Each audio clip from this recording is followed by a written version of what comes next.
కేసీఆర్ అలాగే కోదండరాం తెలంగాణ కళ సాకారమైన తర్వాత ఎందుకు కలిసి సాగలేకపోతున్నారు? మాకేమన్నా వ్యక్తిగతమైన పంచాయతీ అండి? ఏం లేదు వ్యక్తిగతమైంది. సహజంగానే అధికారంలోకి వచ్చిన తర్వాత వాళ్ళకేముంటుందంటే ఇంకొక సంస్థ ఏది ఉండకుంటే బాగుంటుంది, మాకు అన్ని విషయాలు ఉద్యమంలో ఉన్నని తెలుసు కదా, మేము చేస్తాం కదా, ఏం అవసరం ఉంది అనే ఒక అభిప్రాయము పాలనలో ఉన్న వాళ్ళకు ఉంటుంది.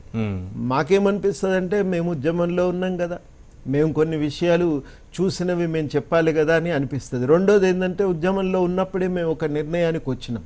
ఏమనుకున్నామంటే తెలంగాణ వచ్చిన తర్వాత తెలంగాణ అభివృద్ధి కోసం, ఎందుకంటే ఉద్యమ క్రమంలో అనేక హామీలు మనం కూడా ఇస్తాం కదా, అవి అమలయ్యేటట్టు మనం కూడా చూడాలి, అది ఒక బాధ్యత మన నెత్తి మీద ఉంటుంది అని ప్రొఫెసర్ జయశంకర్ లాంటి వాళ్ళు మాతో అన్నారు కూడా.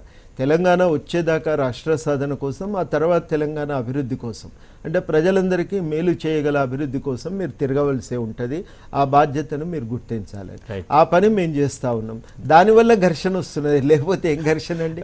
మేము పని చేయకపోతే ఘర్షణ లేదు, వాళ్ళ పార్టీలో చేరినా ఘర్షణ లేదు. కలిసి పనిచేస్తే ఇంకా ఈజీగా చాలా సమస్యలు పరిష్కారం అవుతాయేమో సామరస్యపూర్వకంగా. అంటే మేము కలిసి పనిచేయటం అంటే వాళ్ళ వెంట నడవటం, సామరస్యపూర్వకంగా అట్లా అది గవర్నమెంట్ ఉంటది కదా. మేము ఏదైనా చెప్పాలని ప్రయత్నం చేస్తే ఆఖరికి ధర్నా చౌక్ కూడా తాళం పెట్టారు, ఏం చెప్పుకుంటాం గవర్నమెంట్ కి?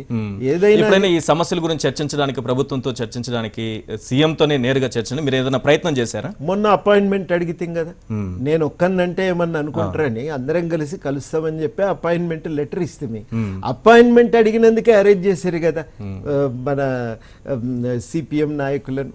రాఘుల్ గారు మన సిపిఐ ఆఫీస్ మీద వచ్చి పోలీసులు